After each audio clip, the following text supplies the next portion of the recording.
Being the smallest nation to ever host a World Cup, and with a population of fewer than 3 million, Qatar, it is important to properly preserve the tournament's legacy. The cost of this year's World Cup is by far the highest of all time when you sum up everything that went into it, including the money spent on infrastructure as well as the price of constructing new stadiums and upgrading old ones. According to reports, Qatar has accumulated absurd expenses of almost $220 billion. In comparison, just a trivial $4.3 billion were spent on the 2006 World Cup in Germany.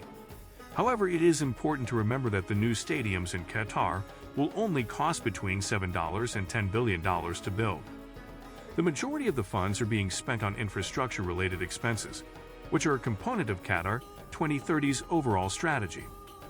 The stadiums are all located within a 21-mile radius of the center of Doha and will be connected by a metro and tram system, allowing any fan who wants to do so to see more than one game in a single day.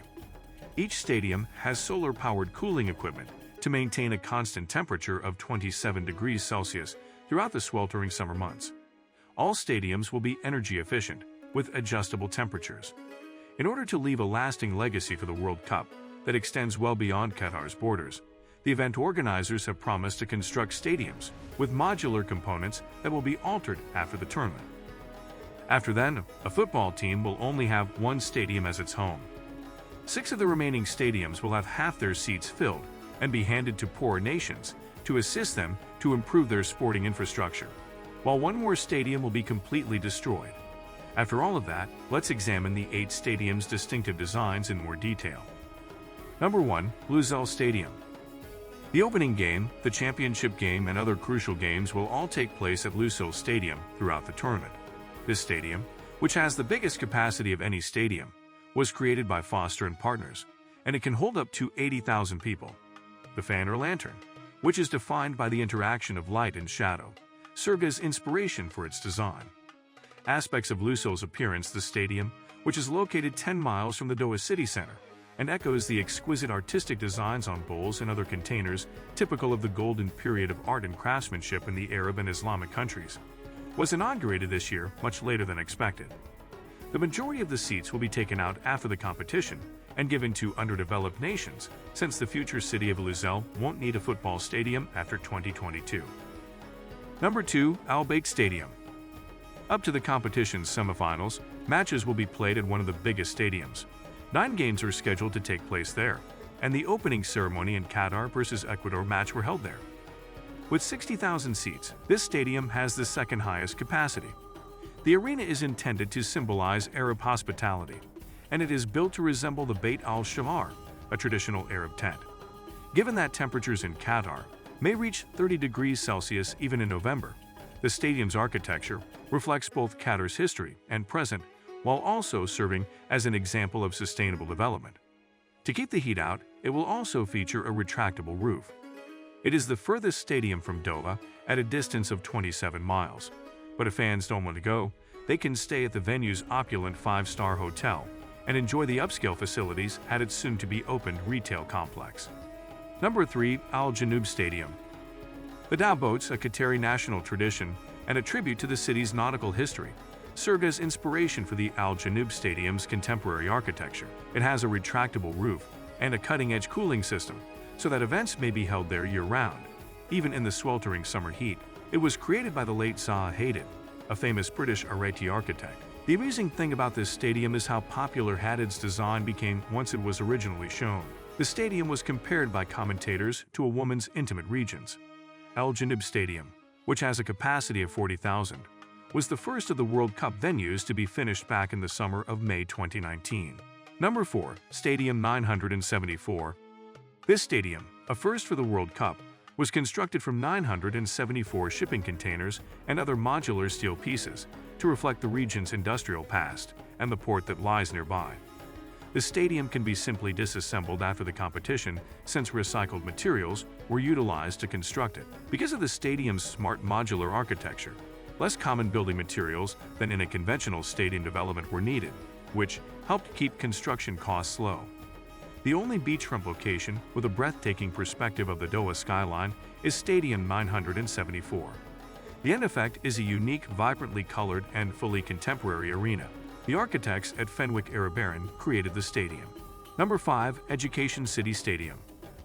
6 games will be played at this stadium until the quarterfinals. It is located within the Qatar Foundation, just outside of Doha's downtown. After the World Cup, the national women's team will move into the Education City Stadium as its permanent home. The stadium, which is shaped like a diamond and will go by the moniker the Diamond in the Desert, is intended to sparkle during the day and illuminate at night. Triangles on the stadium's front produce intricate, diamond-shaped geometric patterns that seem to change color as the sun moves across the sky. Like diamonds, the stadium's design stands for excellence, tenacity, and resilience. It will be cherished for both the memories it will preserve and its potential worth to the nation. Number 6. Ahmad Bin Ali Stadium. The Al Rayyan Stadium, which also underwent a name change, will host 7 matches up through the quarterfinal round and is intended to be a representation of Qatari culture. The facade has elaborate designs that depict several aspects of Qatar, including its fauna and trading history. The surrounding hospitality spaces and retail shops will be designed to mimic sand dunes since the venue is next to a desert. Number 7. Al Thumama Stadium. Pictures of this stadium make it clear that the ghafiya, a traditional woven cap worn by men across the Middle East, served as inspiration for its construction. An essential component of the region's traditional attire is the ghafiya. Additionally, it represents dignity and freedom. Ibrahim Memjida, a Qatari architect, created this arena for the first time for the World Cup. The stadium, which seats 40,000 people, will play home to 8 World Cup games in all. Once the games will be over, the seats will be gifted to underdeveloped nations. Football games and other athletic events will be held in the arena's remaining 20,000 seats. The top level of the stadium will be replaced with a boutique hotel, and a sports clinic will operate nearby. The area around the stadium will develop into a center for the neighborhood with facilities for many different sports. To guarantee that the area becomes a hive of activity and exercise, a number of retail and commercial spaces will also be built. Number 8. Khalifa International Stadium. It was one of just a few of the stadiums that had its doors open before Qatar was given the World Cup, having been constructed in 1976. In front of 40,000 fans, it also played home to the Emir Cup final in May of last year. It debuted as the nation's national stadium and underwent substantial renovations in preparation for hosting the World Cup this year. The stadium underwent renovation and expansion in 2005 in preparation for its role as the focal point of Qatar's 2006 Asian Games. In addition, it has hosted the World Athletics Championships, the AFC Asian Cup, and the Golf Cup in 2019. The centerpiece of the Spire Zone, a sports complex that houses the Spire Academy for Sports Excellence and several other athletic venues. The Qatar Olympic and Sports Museum, which is connected to the stadium by a walkway, contributes to the understanding of how this location values its history while preparing for a vibrant future. What do you think about these stadium construction projects? Which of the 8 is your favorite? Let us know in the comments down below. Thank you for watching, and we will see you in the next video.